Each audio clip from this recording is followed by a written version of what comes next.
Scott in New York on WOR. Go ahead, please.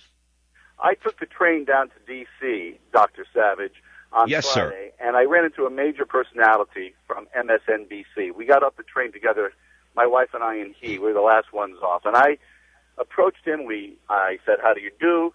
And he said, "How do you do?" And I said, "I'm curious as to why you do not cover the banning and the banishment of Michael Savage from Britain on your program."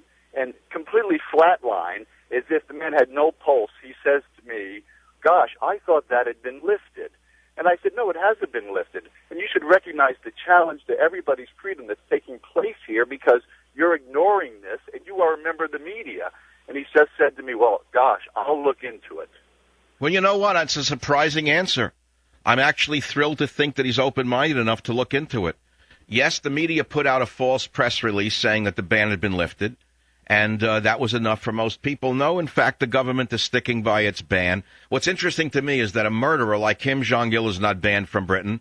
A murderer like Ahmadinejad, who stole the election and is killing and torturing the people who protested against him in death chambers all over Iran, is invited to New York.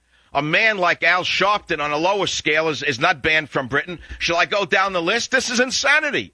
It's unconscionable. And the man pretended as if he didn't know what the hell was going on and trusted. You don't mean Puffball, do you? Well, I'm not sure who that reference is, Doctor. Softball? Oh, you mean the large guy with the large face? No, not the man who urinates on himself allegedly under the desk with the big glasses. Not him. Never have gone up and shaken that man's hand. I would. No, you wouldn't want to shake his hand. That would be quite a risky endeavor. No, I'm talking about softball. Yeah, the big guy in the morning, exactly. Joe Scarborough? Yeah, Scarborough. Oh, he's a nice guy. Joe's a nice guy. He's the best of the bunch. But that's why he's open-minded, because he's a decent man.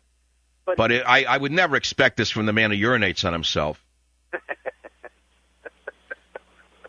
Well, Scott, I want to thank you for intervening with a media figure on my behalf. Beginning in the next week or so, we're going to do a letter-writing campaign to all members of Congress and the Senate that begins with "a terrible injustice has been done." We're going to run a petition on my website asking people to sign it, and we're going to try to get hundreds of thousands of people to demand that our Congress act to get the British government to end this horror that I am trapped in. And I'm going to send you a free copy of Banned in Britain. I want to thank you for intervening. Thank you very much.